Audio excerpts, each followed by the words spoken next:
Hi everyone, welcome to Living La Vita Local Podcast, a retro gaming podcast for some of your retro gaming needs. My name is Fazz. And my name is Rich. And we are very happy to be back again once more after our 100th episode. So we're on 101, room 101 this time. Oh, yeah. So, you know, if you've got anything you want to put in room 101, like, you know, apart from me, don't do that. Damn. But yeah, so we did have a little cheeky social media vote, if you will, on our teams. We got some people actually voting on it. Whereas I know, which is really kind. That everyone took an extra second out of their day to put an arbitrary score onto something. Pretty much, that arbitrary score on a set of arbitrary scores. Yeah. Honestly, like, the world's becoming more and more complete for me. Like, it's all coming together, is it? Your master plan. I want everything to be ranked at all times. No. But is it not the chaos that brings everything being? Can't we all just calm down? Can't we all just get along? Can't we all just be nice and calm down? Live in an ether rather than a nice. It's fine. A nice malleable honey. We could all live in that. I'd be all right with that. Yeah. Malleable honey. Yeah, is it all honey? No, I don't know. What are you talking about?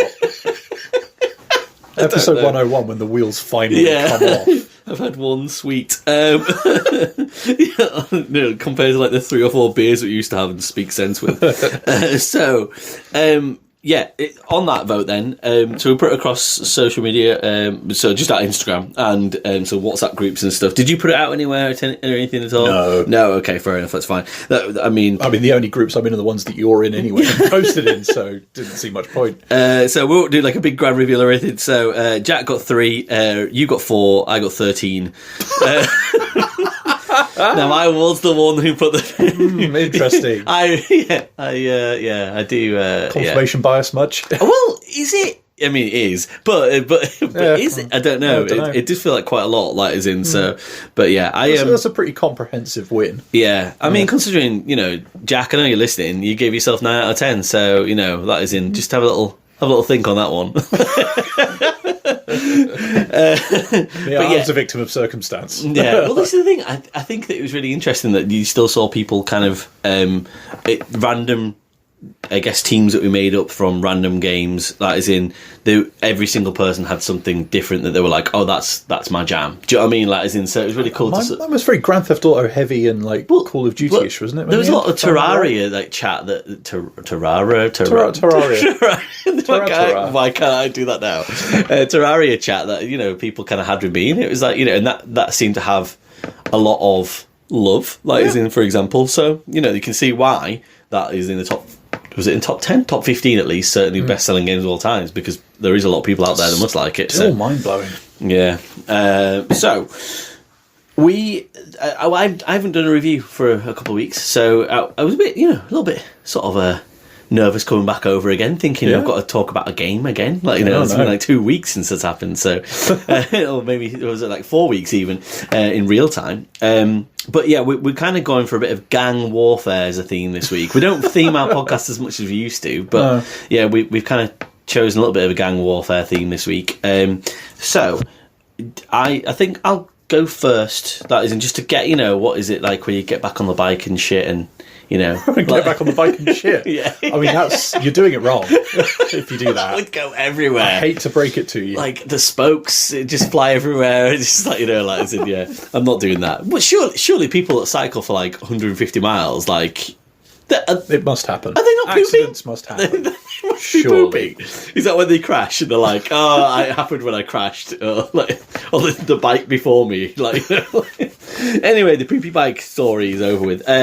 So, we're doing, this week, I am going to be covering sleeping dogs, and although I do have a cat fear, obviously at the moment with the cat gang outside my house. They're still marauding. There's just more of them every day, like different patterned cats.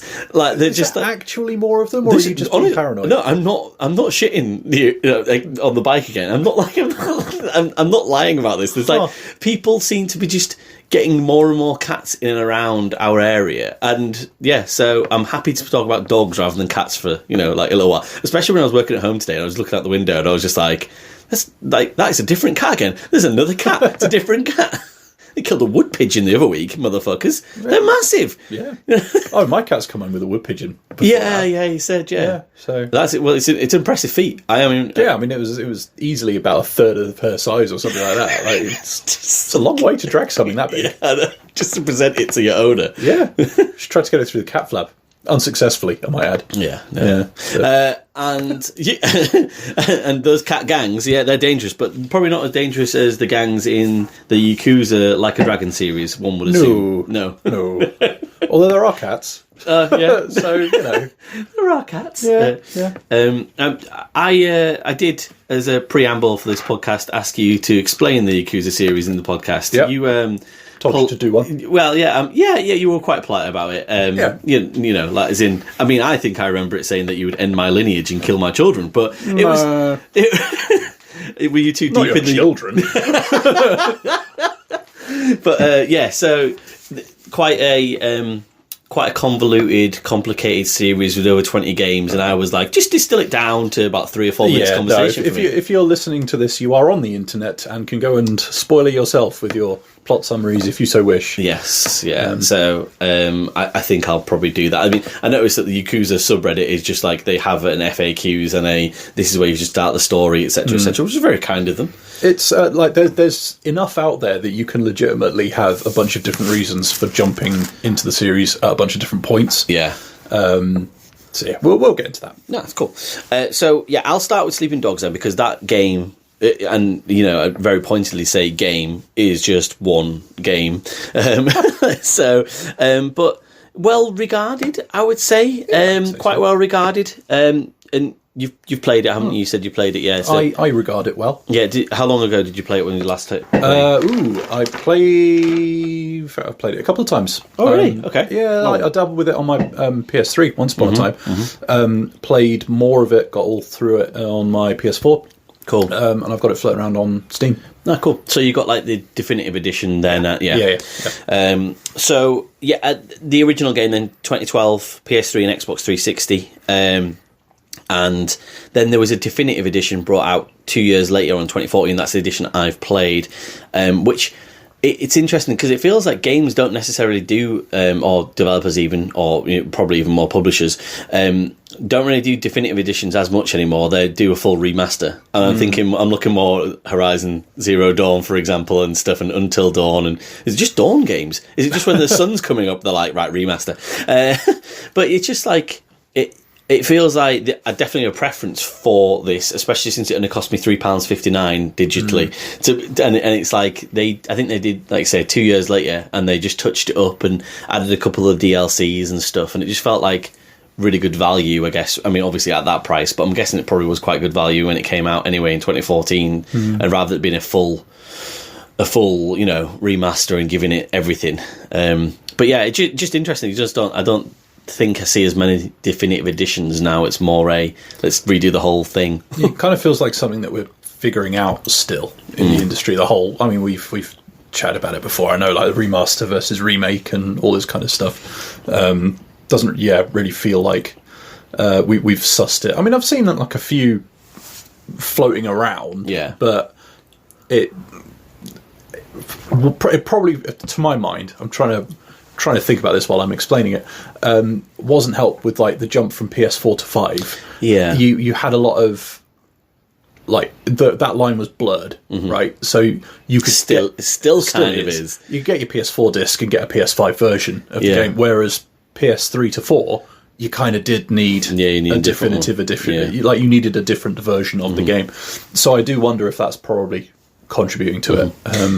I mean, so effectively this was originally released at sort of the tail end of the PlayStation 3 and 360 era, so it felt like very interesting that they didn't just go straight for the PS4, but then I looked at the time scales of things, and this was released 1 year before Grand Theft Auto 5, and I wonder if Square Enix and United Front sort of like they maybe looked at that and went, all right, okay, we know this is on the horizon, like as in let's get this game out that, whilst and I'm going to go into this a little more, definitely not a GTA 5 clone or GTA clone. Like, I could imagine maybe them being a bit like, let's stay on this generation.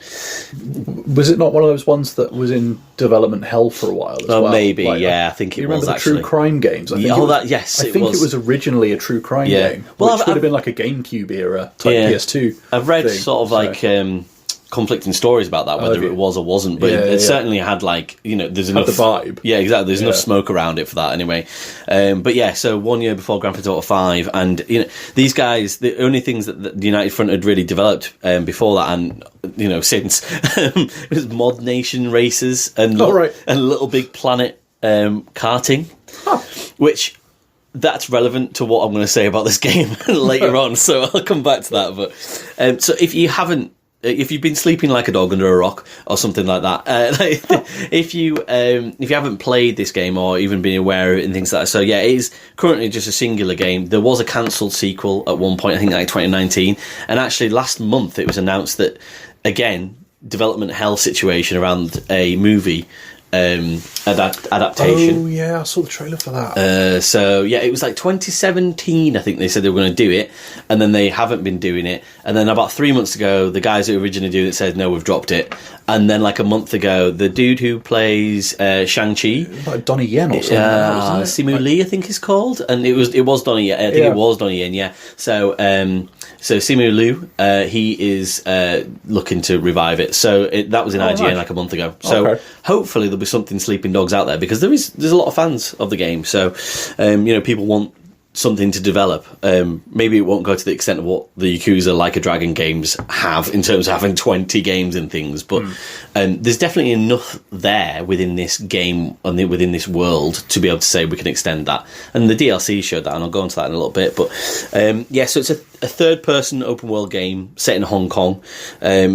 And that's, I'm going to be honest, that's the only place that I've been to in, I guess, Far East Asia. So it was really pleasing for me to sort of see, even though that was 20 years ago, sort of like, still kind of get a little bit of, I get that vibe. I can see flavour. it. Yeah, I can see it coming through. And it's really interesting to know that United Front were a Canadian-based developer. But they seem to nail a bit of that.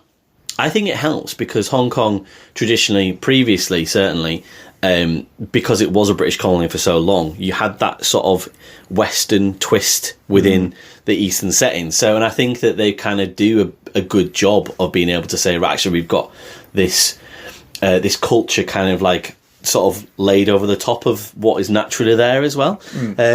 So that was kind of shown in a lot of different ways, but I'll come on to that as well. The main thrust of the story then, so Wei Shen, he's an undercover cop, and he is trying to infiltrate the Sun On Yi Triads. You've got a real heady mix of hand-to-hand combat, sort of the kung fu martial arts, and then there's a driving portion, kind of mostly, and then there's gunplay, and then parkour. I don't think it means to break it up as much as it does, but it almost seems to start you off with the hand-to-hand. Then it goes, here's a load of driving missions, and here's a load of gunplay missions. It almost feels like they kind of just try and layer it on top until you get to a sort of... And so there's 30 mainline missions, and I played all those in 10 hours. So, and it was like 10 hours and like 2 minutes. So it's a pretty speedy main story experience, but yeah, it definitely felt like it was almost that. I'm not trying to be critical necessarily too much of it, but it was almost a bit like I could see the layers being put on top of each other, and it wasn't as blended as I wanted it to be, as I would have thought an open world game at that point could be. Could I throw a quick counterpoint at you? Absolutely. Is there not do they not make a point reasonably early on about saying about Hong Kong gun laws and how you don't really have guns and they're less common and all that kind of stuff? So like when I've played it, that felt to me more like an escalation of the story. Okay. And like that tied into how the story was going. Okay. Rather than necessarily being a purely gameplay point. I would then counterpoint that and say there is a fuckload of guns at the end. And, and it goes John Woo. It goes absolutely batshit insane at the end, and therefore I don't know. Yeah, it just I'm probably jumping to the end of what my review wanted to be, but then at the same time, it's a good point. I can accept that as something, but towards the end of the game, as you kind of go from the start, you've got your protagonist who is really quite affable, and he's really good at parkour and clearly really good at kung fu. But all of a sudden, he's really good at the game Pursuit Force, where you're jumping from a car to another car. And then all of a sudden, he's insanely good with guncraft, and he can slow down time like in Max Payne. And then during the last few missions, it's like you are literally like impenetrable. So you turn into Hammond from the Getaway, where you're pretty much like, as in, yeah, you've got health, but it like you are invincible towards the end of this game. Like, as in, there are so many people with so many guns, and like it just escalates in the wrong way for me. Like almost like, as in, I'd have preferred it if. So I've never played the game Shenmue, but I've heard like kind of towards the end of that, you kind of end up with like a sort of 70-person gang brawl or something that you end up escalating towards, and I think that's all hands and fists and stuff. Now, I'm not saying that has to be exactly what it is, but it's almost like I thought one thing going in, and I thought one thing after 3 hours, and it was like, oh, this is now a driving game. Like, it's almost like I was like, oh right, there's now loads of races, and this is what I'm doing now. And I was like, okay, it's transferred to this, and I was like, and then it kind of transferred to, oh, now this is a gunplay game, and I almost knew that was going to happen in my stomach from the way I could see like the story. It's like, oh, this guy. It was one of the missions. Like, this guy's got a gun. Like, as in, will you take it away from me? And I'm like, oh, like, as in,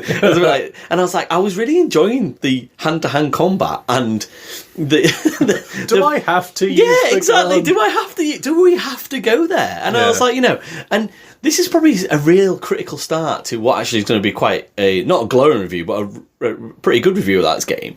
But it just felt like it. I don't know. It didn't sit right with me that we kind of went there so quickly within the 10-hour period. And I was a bit like, I could have probably used, whilst I like to get through games quite quickly, I could have done with that not being as speedy into the, right, okay, it's just full on, like, absolutely mental. And like, you can even tell as well with the gunplay, certainly, it didn't feel like they'd worked out the physics as well as they had done with the rest of the game. So when you get to the end and you're having these gun sort of battles in vehicles or on boats, the configuration you have to hold your fingers with on the shoulder buttons to shoot your gun whilst you're still driving the car, and then they kind of go, right, we'll just slow you down to bullet time then, because we know that that's hard to do. And it's almost like, so it just becomes like an on-rail shooter almost, like you're not even moving anymore really, and then you blow boats up and people start acting like the crazy ass ragdolls, these boats and these people, like the physics with which they enter the ocean is insane.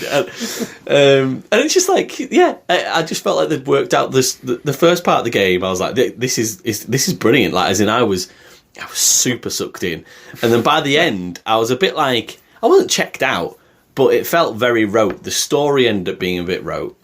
So you kind of had that undercover cop in a triad situation. Even at some points, they even reference it, like some of the NPCs and stuff. They're like, "Oh, like how many times does someone in this game say, 'Oh, he's a cop. You're a cop. He's a cop,' and no one does anything about it?" And we're just like, "Oh yeah, well, do you know what? We'll make him a red pole. We'll make him to a captain in the triads or whatever and stuff." It's just like, it just felt so. Okay, well, yeah, he is a cop, and it's like, everyone's worked it out, but no one's doing anything about it, and yeah, that was a bit annoying to me as well, and it felt like, and I read a few bits, obviously doing research and stuff, and it's like, oh, we kind of put a bit of Infernal Affairs in there and stuff, and I'm like, it just felt like there were other things there that had done that story better, and it was just, it felt like a real copycat. It's just a really good copycat, which I'm not necessarily against. So whilst I've probably sounded a bit negative to start off with, what does it do that's really, really good? So points of differences. I love the way that you kind of work through the variety of missions is brilliant. Like, as in, so the fact that you are, I guess you have this dual personality of being a cop, but also being a triad. And then you also get different missions for face missions as well. And all three of those different types of missions, of which there's lots of different varieties of those missions in the main story and also within the side stories, is really cool. Then you kind of get the progression on those as well. So I think it's like, if you progress with experience points down the triad missions, you do really well with those. Then you get you get better, I can't remember what it is now, better martial art moves, I think it is. And then you get better gadgets if you progress down the police line. And the face progression, which is almost like your swagger, you know, how cool you are around the city. That's kind of like where you earn, you have to earn enough face to buy cool cars and stuff. So I really like that you had like 3 different things going on that you can put loads and loads of time into to almost manipulate it to make it into your own game. So yeah, whilst you have this through thread of the main story, you can play as it never makes you do any side missions. Like, you can complete the main game without doing any side quests whatsoever, but you can also you can do as many as you like, and all of them will have loads of variety. You know, you can go and meet a new girlfriend, of which I never did, but because I was like, wow, fuck that. But like, there was you know, like at one point it was like 2 girls I could go and ring and go and like photograph one of them on top of a mountain, I think it is, or something, that the very first girlfriend side mission. But then it's like, actually, I'm going on the cockfighting.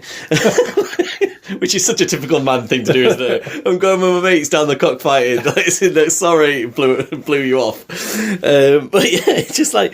Can't say that's ever happened to me. I don't think I've ever been in that situation. Have you never been in a gang, Rich? No. Reading must have it. You know, that you must be... No, when we were at school, we had the Hoods Up crew. Yeah. That was about as tough as it got. It's not even a joke. I won't lie, I definitely thought you'd been in a gang. So, you know, like, no, never needed to be. Never needed to be. Too hard. One man wrecking machine like Wei Shen. And it's like, yeah, so whilst there is a linearity to the main story, if you just want to do pretty much what I did, which was, right, I want to get through the whole main story and review it for a podcast, I knew fine well there was so much more variety in there and stuff, and I did a few of the side quests, and you know, the cop ones are fun as well. Like, as in, it doesn't explain how that happens, but it's almost like it feels like a different game where you've got Wei Shen who's deep undercover, and then it's like, oh, come and do this cop mission, and like dress him up in riot gear, and like, you know, and then he's out just like, you know, trying to take a car off the road, which I'm fine with because the missions are fun. So it's like, you know, like, as in, yeah, it's completely unrealistic, but at the same time, it's, you know, it's absolutely fine. Yeah, so I think that from a content point of view, I was really, really impressed. The thing that impressed me the most was probably the vibrancy of the city itself, and the way that it felt really lived in. And again, so I've already referenced Shenmue, and I've never played it, but again, I know fine well that, like, you know, back in 1998, you could pick up an apple or an orange, or you could go and do whatever you wanted and actually live with it, and there was loads of NPCs that you could really relate with and interact with. And there's not a massive, huge degree of that, but at the same time, the way that it, and again, I'm not trying to say it is a Grand Theft Auto clone, because it definitely isn't. It's probably more drivery / getaway / pursuit force, as referenced previously. Yeah, exactly. Yeah, there's definitely, so it's more those kind of games. But the one thing that I really enjoyed about it was, for example, like the perks that you get, like, as you know, when you go and eat something, and it doesn't tell you where the vendors are; they're just hanging around the street and stuff, which is kind of cool. Like, as in, so yes, it does tell you where the clothing stores are, but it's good at least, because the clothing, I'm like, I don't need new clothes, but then it's like, oh, if you get this set of clothing, if you get these 3 things, this matching outfit, it gives you a little bit perk boost. And I'm like, well, maybe I do need the clothes with this amount of money that I seem to have that has no relevance whatsoever to anything. I had like a bajillion whatever currency that it is, so it's really culturally inappropriate to me. But I was like, there's so much money here, I don't need that much money, but that is in, I could go buy a car, because have I got enough face points and stuff? So that was kind of cool that you kind of had to think about it in that way. But yeah. Got all this money, but am I cool enough? Yeah, exactly. Yeah, you just roll up, just like, you know, quiet insecurity. That's how the world should. Yeah, that's how the world should work. Okay, but yeah, it was. I just loved how it definitely felt like really integrated. And if you wanted to go to the shop, it'd be like, right, you go buy a power drink or whatever, and it'd give you a perk for the next couple of missions. It'd be like, oh, you know, you've got extra damage. And then if you went for a massage, then I can't remember exactly what it gave you and stuff, but it gave you these little extra perks and things. So It made you go and do these little integrated things. And then when you get there, the person who's selling it to you is like, oh, way to go, Wei Shen, or whatever, or just like it's in, don't crash my car next time and stuff like that. It's just really cool because it's just like, even though after about the 20th time you do that, they say the exact same thing, you can just see the attempt at trying to be like, right, this is a living city. Yeah. Like I think like one of the first missions you do, which I think it's like a side mission that kind of gets offered to you, and you kind of take it as like, oh, bring Susan her lunch, and it's like something like that, and you think, oh, that's going to be easy, and then all of a sudden you get jumped by a gang, and like it's the hardest lunch run that anyone's ever fucking had. Like, since Susan, she needs to appreciate how good that lunch is, because like it's in. But yeah, it's just, it's cool, and like I referenced before, the cool West East fusion, the radio. You've got Kerrang radio, and then you have something called like Softly FM, which is just really wonderful music that is clearly like from a Hong Kong culture. That I was like, I'm really like, I'm vibing with this. This is great. Do you know what I mean? Like, it's just really mood music. So yeah, I was super impressed by that. But yeah, I think that I enjoyed my life as Wei as well. Like, as in, so like I say, he's quite a cool character. I just think he's not too cool necessarily, but he just seems to have everything going for him. Like all the women are like, oh, he's so. Who knew this gangster would be so attractive? And like, like all the police are like, oh, he's such a badass cop and stuff, and just like, and it's just so attractive. Yeah, it's just like just like nothing seemed to go wrong for Wei, even though he's like in bastard. In the middle of all this and stuff. And I'm like, and then and he's a martial arts expert, and so it was cool to be him, but I never was him. I never really related to him. I was like, face values need to be higher. Yeah, do you know what I mean? I'm like, I'm an overweight man, like, like, is it like approaching my 40s, like, just like it's not. Yeah, it's lovely to escape, but I have to believe I can escape. That imagination is stretching a long way. Yeah. I'm not going to be going out of your house tonight and jumping in my car and be like, I'm just going to jump out of my car onto the car in front of it. I'm just going to take that. It's just like, yeah. So I'd say the core gameplay as well, like, is in with Wei sort of driving that car crazily, but like driving it, and yeah, I wasn't necessarily super in love with him. Like I say, he's cool, but the thing that I just liked the most was almost I felt like they really put a lot into the martial arts part of it and things, where every single fight you got into, that is in, whilst I didn't find it too challenging, you always felt like you were in a fight. That is in. So the only thing was that it relied on the parry button, like a lot. Like, as in, you like, could get out of pretty much, and get out of jail free card was almost just get your parry timing right, and you're fine. But apart from that, like that was my favourite part of the game. Like, as in, as soon as there was a fight broke out, I was like, okay, I am playing the Warriors again, but better than the fighting gameplay was in the Warriors. So whenever I was in that part of it, so the Fight Club, for example, I was like, I'd probably just stay here and do the Fight Club for the rest of the game. I really like the Fight Club. That is, or going in, returning the statues to learn a new move and things. And the moves they came like quite readily and fast, and actually they seem really intuitive as well. That is in, so it wasn't difficult to learn them, but you still had to do a combo enough for it to be worth it to press it. So it'd be like, even if it was like, XX up and X or whatever, that is in, it's still, you still have to remember it, and you still want to use it, because actually, who doesn't want to just like grab someone and break their fucking arm in half? Like, it's really cool. So that was like the best part of the game for me. And I felt like it worked really well then. Going back to that driving situation and talking about the karting, the Little Big Planet karting and mod nation races, it felt like it like those games almost. Like, it didn't feel like it was a great driving experience. So there was a lot of driving in it, to say that I don't think the driving was as good as I would want it to be. So, and that's, I guess where, on the flip side of, if it was going to be GTA clone, like, as in, we know Grand Theft Auto's kind of got the driving down now, and it's almost like, and has that world around it. Whereas this, I felt like I really quite like the world more. If that kind of makes sense. Yeah, that makes sense. What are your thoughts on it before I kind of go into my final verdict? I played it for you a few times. Like you, I quite liked the combat. It kind of does the Batman Arkham thing. I think I agree with you when it comes to like the driving and the shooting and stuff like that. It's definitely not the thing or the things that come to mind when I think of the game. It is definitely that kind of like fisticuffs stuff. I remember the driving feeling quite light. I've always preferred. Like I know I've talked about liking GTA 4 and stuff like that. It's got an infamously weighty bit of driving in it. So that's kind of what I personally gravitate towards.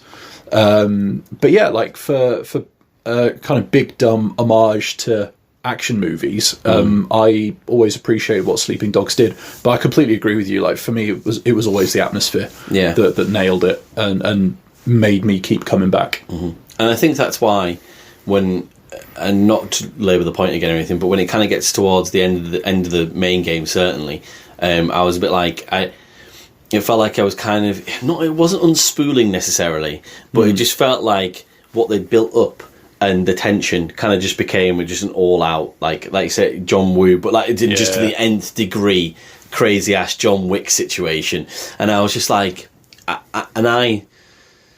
there's a time and a place, that sort of thing, like is in, and it felt like that wasn't it for me. But I completely understand that. I think a lot of people are probably like, oh, actually, what you talk about, it's brilliant. But yeah, it went a bit too batshit crazy at the end for me. That is in front compared to what I was enjoying a little bit in the middle. From what I remember, and like bear in mind that I got to that point in the game a long time ago now, but like for the level of insanity you get, it's almost like the plot hasn't quite earned it. Yeah. You kind of want a little. You want it dialed down a couple of notches for where the story has gone, if that makes sense. Yeah. From what I can remember. Well, this is, again, one of those little problems I kind of have with things where, like, they try to do a really serious story of the morality of being a cop and being a triad, and they kind of really weigh thick on that, don't they? They're like, oh, Wei Shen, is he a good guy? Is he a bad guy? Is he going back to his old ways and stuff? So some of the, I guess, the weightier cop missions, like one of them's like, 5 triads have been murdered, like as in, like we really need to find out who's been doing this and stuff. And it's like, that sounds like a really serious sort of, storyline and stuff. But the next mission you do as a triad, you kill like 100 people. Do you know what I mean? And no one gives a fuck. It's just so like, well, all right, well, that's acceptable then. Do you know what I mean? It's just like, it doesn't seem to marry those things up where the gameplay marries up the story, and it just, there's so much good stuff here. It just felt like I said, a weird honey, like as in like for like the cop missions and stuff like that, though. It almost kind of feels like you wanted a couple of bits where you're trying to more actively like cover your own tracks or something like that. Cool. Or and I can't remember if in the main mission, I'm sure there's something along those lines, but it almost kind of feels like it could be more of a side mission type. Oh, yeah, those bullet casings from that last story mission. Oh, I need to go and scoop them up. Exactly. That'd be great, Yeah. And just have the pistol with, like, a few bullets and stuff, that is in, rather than having and that's all you've got. Yeah, exactly, yeah. And it definitely felt like they could have just trimmed it back a bit. And maybe that just wasn't the game they were making. I don't know. That is in. So I feel like when I started playing this game, I was like, oh my god! Like I could see why people are like, this is like a 10 out of 10 game. And it sort of started to, as I played more and more of it, it kind of chipped away to a point where I was like, what kind of game am I playing? What am I enjoying? Like I say, the fact there's so much variety and so much content, and it does so much right. Like so much, there is so much fun that it is a really, really good game. I just felt like in the end it borrowed from elsewhere a lot of things that probably did it better in different facets of different media, like as in, so whether that's movies or other games and stuff. And I was like, it just came together as a bit of a hodgepodge, and it's a great hodgepodge and a lot of fun. But I feel like I can just see all the cracks. I can still see all the exploding bodies out of boats and stuff like that, and the weird drift mechanism with the car where you bump into things and stuff, and just there's a few things where I'm just like, and the jerky animations, like is in, as you kind of like, even as you stop running, and like when kind of like you kind of think about that, felt like so Grand Theft Auto 3 to me, like is it like, rather than sort of, you'd like barrel into stuff and things like, like it's in like your elbows flying everywhere and things, because you're running at full pace. So yeah, I think that I'd probably give this game, I mean, like as in an 8, and that now 8 is where the way we score things. You're probably thinking, oh, actually, you probably sound a bit more down on it than that. But I was probably just being really critical of the things that I thought that I was a bit like, these are the things that are keeping it from being a 9 or a 10. Do you know what I mean? Like, as in, I'm trying to sort of like... I think for my part, it's those things are not like they're small things. They're pretty fundamental. Okay. On this occasion. I feel like you're looking at me thinking I should give it lower then. No. I agree. Like, it's what I would score it myself, were I reviewing it from what I can remember. Okay, I feel a bit better about that. Yeah. It was weird. I definitely worked my way down though. That is, I was like, it's got a really strong opening as well. I was like 9.5, 9, 8.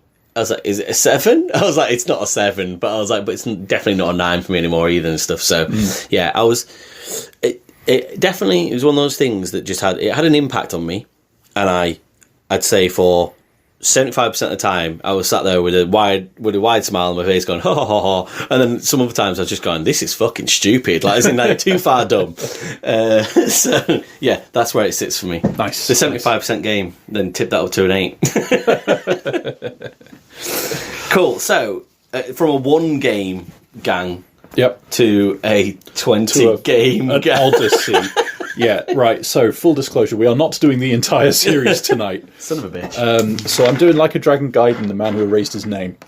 Don't worry, we will be covering other games in the series at some point, because I frigging love them. You did you say, I think during when we did 100 best games from GQ, was it Yakuza 0? Did you say? Oh, I can't remember which one you. That was probably in there. I think one of them you said that. I think we kind of did a bit of a which game would you pick if you had to pick one out of all of them out of your team. I'm sure you picked that actually. So yeah, I think it would be, like, for me personally, like, favourites in the series, if that's what we're talking. Yakuza 0 is up there. Like, it is for a lot of people, rightly so. I've got a bit of a soft spot for for Kiwami 2 and Yakuza 5 as well. Okay.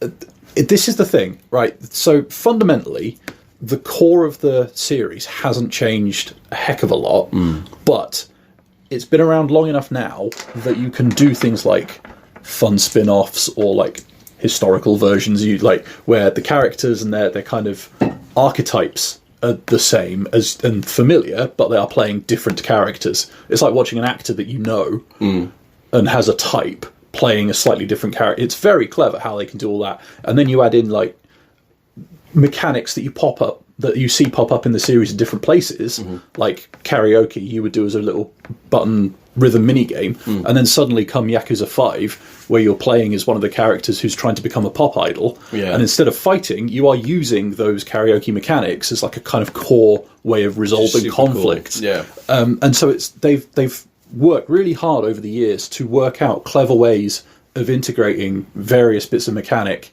into all of these things, and then it gets to the stage that nowadays where the core of the series is a full tilt like turn-based RPG thing. And you've got characters that are familiar with video games and video gaming tropes, working in tropes from its own series and remarking on it and breaking the fourth wall that way and all that kind of stuff. So like it does a lot of really cool stuff with its own world. But I am getting ahead of myself. No, that was you. That sets the tone nicely. Thank you. Yeah, like they're very, very clever, I think. And they've always been very, very good.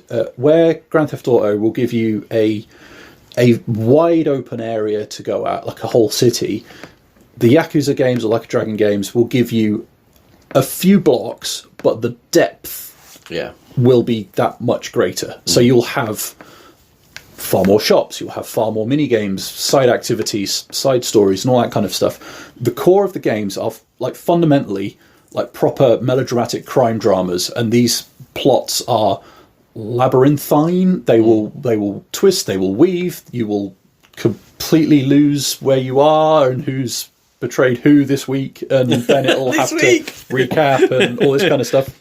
This week on Like a Dragon. To the extent that sometimes when you finish a chapter, nowadays they will literally give you a recap and all that kind of stuff. And then outside of that, you know, you have these side quests where you have like just everything from like really touching little character moments to callbacks and cameos from like previous characters in the series to like just complete absurdity, but like fun absurdity. Okay.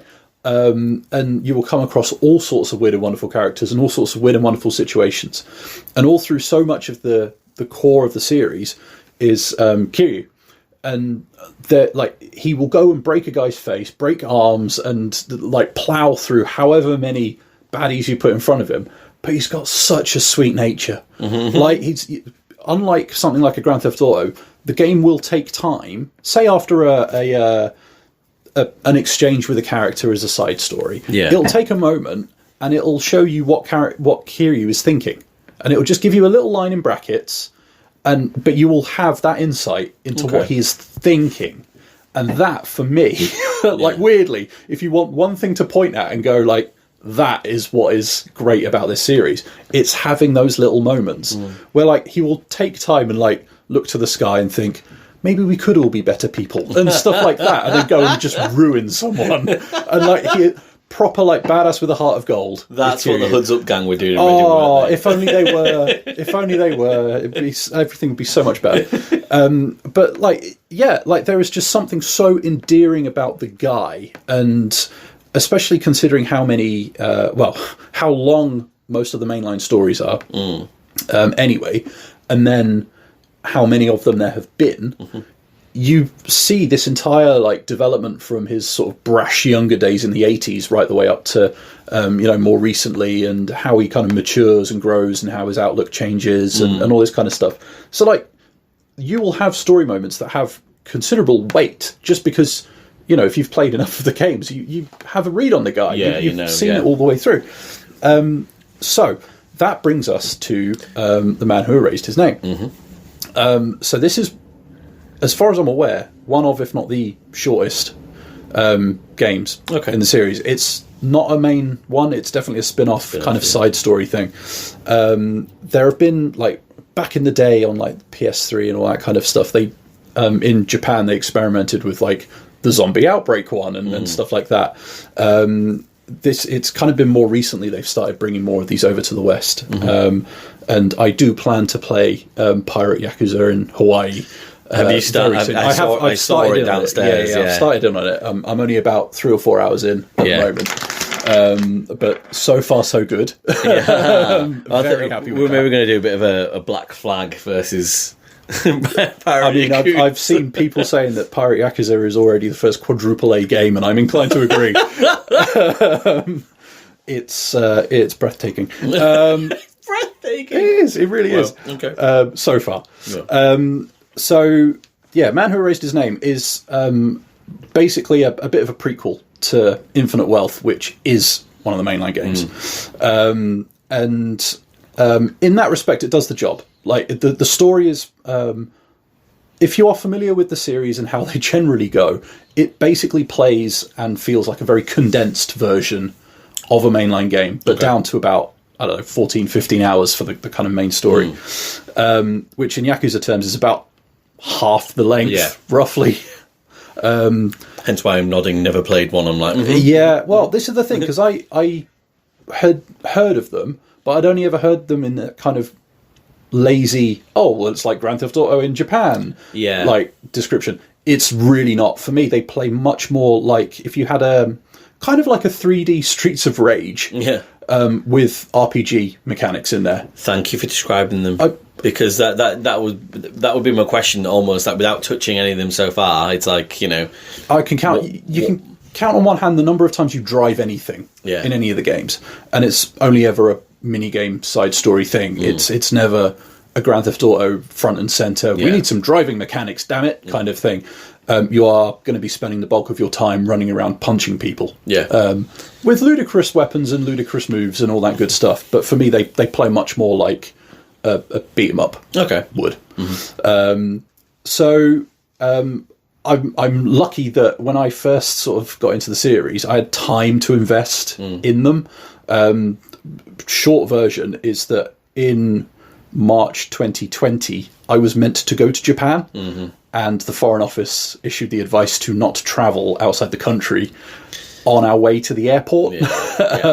So after that, I was feeling a bit bruised, and the Yakuza games came on sale on my PS4. I was like, you know what? I do feel sad about this. I'm going to go for it. And holy hell, am I pleased that I picked them up. Oh, man. And then fast forward to, 2023, when I do finally go. Because all of the various areas in the Yakuza games are basically fictionalized versions of real areas. Yeah.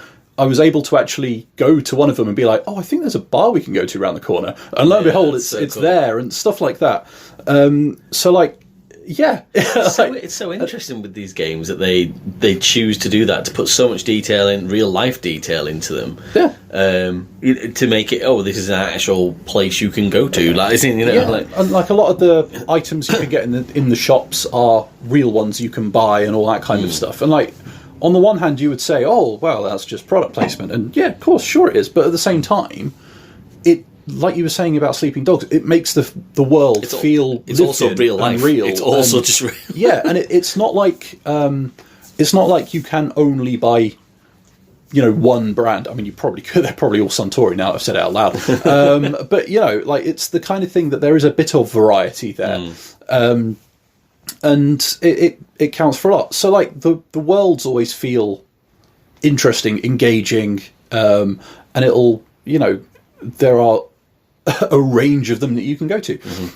So in The Man Who Erased His Name, you are back in Kiryu's shoes, and for the most part going around the area of Osaka that the games have focused on quite a lot. There's another little area you go to that's kind of like built on a cargo ship that's almost like a kind of hedonistic, very miniature Las Vegas vibe, basically. Just with like constant fireworks and neon for reasons. As the golden saucer. Ship's meant to be hidden. Yeah, actually, golden saucer is a good analogy. So there's even in terms of the number of locations you go to, it's a little bit condensed. You've still got a couple of different combat styles. Rather than Kiryu's kind of usual thing over the series where obviously each game they're going to iterate, they're going to do things differently. You will usually have a couple of combat styles. Kind of depends on which game you are playing, depends on how they approach that, and there are different flavors, and you will find one that you like, and that will become your favorite game, and the rest of them can do one. For this is not my favorite. Oh, okay. This like you kind of end up through the complexities of the greater plot. You are basically working for a shadowy organization under an assumed name at this point. The game uses it as an excuse to basically turn you into something halfway between James Bond and Spider-Man for the combat, which you have a Yakuza style of combat, but then the other one is all about gadgets and all sorts of insanity that looks ridiculous, and then you look at Pirate Yakuza in Hawaii and then you're like, it's actually kind of weirdly grounded. But then that comes down to the differences in characters and their worldviews and how they see stuff anyway. But yeah, so it does something different. I am not a huge fan of it. I stuck to the Yakuza style far more just because I'm more used to it. I prefer it. And it amused me, frankly. I thought it was really fun, where the story was trying to be like, oh yeah, Kiryu's like a super spy, and there I was lumbering around still just pummeling people like I always did, like a fucking thug. You try and turn me into whatever you want. Exactly. And lo and behold, that almost worked out quite nicely with the themes. So, Take Rich out the Yakuza, but you can't take the Yakuza out of Rich. And yeah, so like you get some good cameos. You've got like a little fight club you can do where you can build up a little team of people and all that kind of stuff. There's usually a management game of some kind lurking in there somewhere. But on the whole, like I found the side quests and the diversions and the mini games kind of not diverting enough. Like part of the fun of a lot of these is that the people that make it are always really, really keen to kind of work in arcade games and stuff like that. Here you've got like an unlicensed version of Daytona 2, I think. So that was kind of one of the big draws. But you've also got a load of Master System games. Now, those things were cool. That was awesome. But the rest of it, I just kind of, lost me. How do you feel about that, that technique in these kind of games? That obviously quite positive, but it is very... it's a massive diversion. It's not like a little side quest where you kind of go in, go do this, go do a cockfight. Like it's to go and complete or do quite a significant chunk of a game. Like as in within a game. I don't know. It's so. Is it subversive to me? Like almost like is in should I go play this game more than our game? Like it's in. Well, for a long time, it was the only way you could play like HD, maybe not HD ports, but like up-to-date ports on, like, say, PS4 of Virtua Fighter games, because they were in the Yakuza series. To the extent that as soon as they said that the people that made this were going to be sprucing up Virtua Fighter 5 and making Virtua Fighter 6, I was like, fuck those guys have earned the right. Like, for ages, while it seemed like Sega didn't care about Virtua Fighter, there they were, just making sure that you could play it in a completely unrelated game. Like, fuck yeah, they've earned the stripes. Like, give them it. Like, I don't care. Just let them do it. Don't kill anyone about it, Rich. All of those releases have been day one purchases, take my money. Like, absolutely. So more power to them, I say. And if they're going to take the time and the effort to do it, they should absolutely be applauded for that. All right. So it does a lot right, is what I'm getting at. But when so much of the game or the series, you get so used to having things like entire arcade games floating around, some of the other diversions can fall a little bit short and feel a little bit like humdrum. Okay. Some of the side stories don't quite land like they have done other times. There's perhaps not quite the same levels of absurdity and like surreal humour you would get other times. Like it's good, don't get me wrong, it's good. It's not great. And occasionally, well, routinely, this series has been great. Yeah. Right? And then you get to Pirate Yakuza in Hawaii, and suddenly it's firing on all cylinders again, and it's just gone, you know what? I don't care about reality anymore. And I am all over that. So I think, like... Sorry, are you going to... I was just going to ask at this point, really. It was almost like... So, and I guess you'll answer this anyway, but almost a question to maybe answer is just why would you pick to review this game out of all the Yakuza games that you've played? Because I played it most recently. Okay, it's purely recency. The other just reason, a spin-off, and also so far it's not sounded amazing. Whereas it's good. It's good. It is a good game. You will have fun. It's definitely not. If you were a newcomer to the series, it's not where I would say you would start. Okay. For the reason that I was just about to get to, actually, where the story feels like it is building a certain way, and it has, if you are a fan of the series and you've kind of gone on that journey with Kiryu, it's got a big emotional payoff, like a big one, like probably one of the biggest in the series, I would argue. But only if you're a fan of the series. Yeah, you've got to have played other games first. Yeah, it kind of, it's earned, like within the confines of its own narrative, it's earned, but it's earned so much more when you've played, the 6 or 7 games leading up to that point. So, it's got a bit of an asterisk next to it for that. Yeah.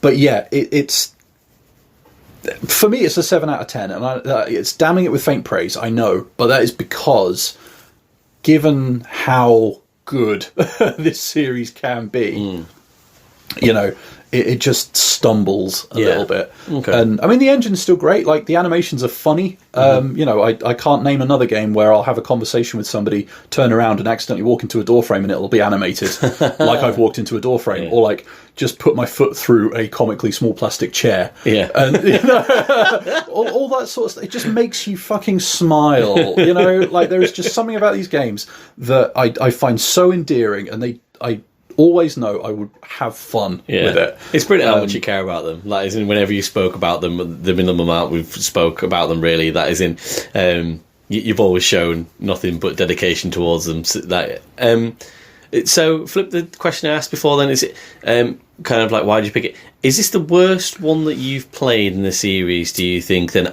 sat at 7 out of 10, which is a great score. Well, a very good score. It's a very good score. I think it would be between this and Ishin, which is the kind of historical spin-off where they're not playing, like Kiryu's not playing Kiryu. It's Kiryu's character and mannerisms, and model, but transplanted into somebody else. And I've got maybe 4 or 5 hours in on that, and it's fun, it's good, it does its own thing. It's just not grabbed me in the same way. Okay. I would hesitate to say that that's not like a lower score. Yeah. Like I still think it's going to be at least a 7 by the time you're done with it. But I think that is, at least from the games that I've played, and I've not played like the really quirky Japanese spin-offs from back in the day and all that kind of stuff. But for me, like the series as a whole is not getting lower than a 7. Yeah. Like that is the baseline. Which is just insane. I mean, when I was sort of saying about the Colin McRae series being consistently good over so many years, I mean, Yakuza's been around for 20 years now, and as a series, whether it's been remade or remastered or whatever, or because Ishin's a remake itself, isn't it? That was knocking around on the PS3, I think, originally, and stuff like that. So for something to do so consistently well over such a long period of time, like it is so commendable. Yeah. And it was just interesting to hear, because you've been so glowing about it in sort of tidbits to me previously, to hear this is good. It's just not near the heights of what the series is. I mean, I think like the mainline games to date as well, like around the kind of 3-4 mark, there's a little bit of a lull as well. Okay. But I still played through them absolutely fine. Yeah. Still had fun. They still have worthwhile moments. Yeah. They're not necessarily ones that I would go racing back to, but then one of them has an area that you can't really go to in many of the other games, and we're vaguely toying with going there on holiday. So I'm like, I might pick it up again just in case I can go and like point and go, I think there's a shop around this corner. Yeah. So it's that sort of thing, where like even at its worst, there is still something to enjoy in the series for me. No, that's really cool. It feels like it puts the tour games that you get where it's like, let's go Barcelona or whatever, to shame. You could just play Yakuza and just have I would vouch for it. Yeah. Somebody's just wandering around with a PlayStation Portal around Japan, just like, look, I'm here. Cool. So we're just going to round things off there quick with, did you do your homework about your favourite video game gangs? You're being quiet. Brilliant. Okay, cool. I'll do mine then. It's fine. So I was had homework. Yeah, you did. Oh God, unbelievable. I was just thinking, like, as in, so gang games has just been so prevalent. It feels like, I guess, probably for years now, really. And it feels like they're almost, from speaking about the Yakuza series there and the Grand Theft Auto series and Saints Row and things like that, there's just like some real top end gangs within these series, and I was like, right, okay, well, I'm gonna pick some gangs, a little bit left field gangs, like so my sort of top weird gangs from games. I've got 3 of them. Yep. So one of them isn't necessarily that left field, but they're shit at their job, and that is the Santa Blanca in Ghost Recon Wildlands. This gang has taken over the entirety of Bolivia. And you're tasked with your ghost team to go and take out all the heads of this gang. The lower end gang members just let you do whatever the fuck you want around Bolivia. Honestly, they're just sat there on walls, just going La Santa. They just have a great time. They don't care. They're just sitting to themselves. Like, as in, they do not give a fuck. Yeah, okay, occasionally they will send a helicopter, but most of the time they are just there for the taking. They are a poor gang, and I can't believe they've taken over an entire country. So yeah, shout out to one of the worst gangs I've ever seen, the Santa Blanca. The next poor gang. Team Rocket. Do they count? Yeah, what do you mean? Of course they're a gang. They steal Pokemon and stuff. Like, as in, Team Rocket, bad gang. Just in the end, when you get to the point in the series, the TV series, for example, and Jesse and James and Meowth, after obviously doing it for years anyway, but then actively cheering Ash on at the championships. That is, and I'm like, come on now, guys, we've gone too far. It's gone too far. But yeah, just you know, and thinking in the games as well, they're just as bad in the games, really. Do you know what I mean? Like the amount of times you just kind of confuse one of them to go, you know, like as in like all went downhill after Giovanni. Yeah, exactly. You know, like probably just let it go, didn't they? Just let it go. So, and then my final last gang probably the worst gang, because they're not really a gang, but they're definitely called a gang. It's the Leaf Link Golf Gang. Yep. Yeah. You know them? Nope. When you go to the golf course on Vice City, there are gangs of golfers hanging around that if you kind of bother them a little bit, they'll start clubbing you with a fucking golf club. That is it. But they're dressed in pink and look like wankers. But to be honest, I said, look, I listen to a golf podcast, I like watching golf. And I'm dressed in pink, I think. There we go. Yeah, pink t-shirt. And so we're wankers. Yes, right. yeah, very much. So, but, like, as in, you know, I imagine that golfers probably would get a bit shirty with you if you went over there with like a Gatling gun or something. Do you know what I mean? I think they probably would start swinging at you with like a 3-wood or some shit. So, but at the same time, they're not going to win against Tommy Vassetti. I don't think with a katana. So. I've never seen them put up a good fight when I played on Vice City before. So they're my kind of top 3 shit gangs. I wouldn't put them up against Sun On Yee and what's the main gangs sort of Yakuza names? Depends on which era and who you're talking about and who's actually in the Yakuza at the moment and who's trying to get out. I told you I need an explanation of what's going on. No, go Google it. Like most of the games, I'm pretty sure Kiryu's not even in a gang, let alone he's just adjacent to them, getting wrapped up in things again, and he's just sat things there. Move, things shift. Power comes to some people, it leaves others. It's a mess. Inadvertently, Tom was right mess. Nice. What as much of a mess has been putting his foot through a little plastic chair and be like, shit. And that's what I love about it. You've got all this like massive like convoluted plot, and then there's me fretting about putting my foot through a tiny plastic chair. Like some sort of odd couple situation. Yeah. Just like... Great. Walking into an automatic door that's not opening as fast as I thought it was. It's fantastic. Yeah, they're the best parts of all games, aren't they? So cool. Yeah, we hope you enjoyed the gang war that was this week then. And we will be back again next week.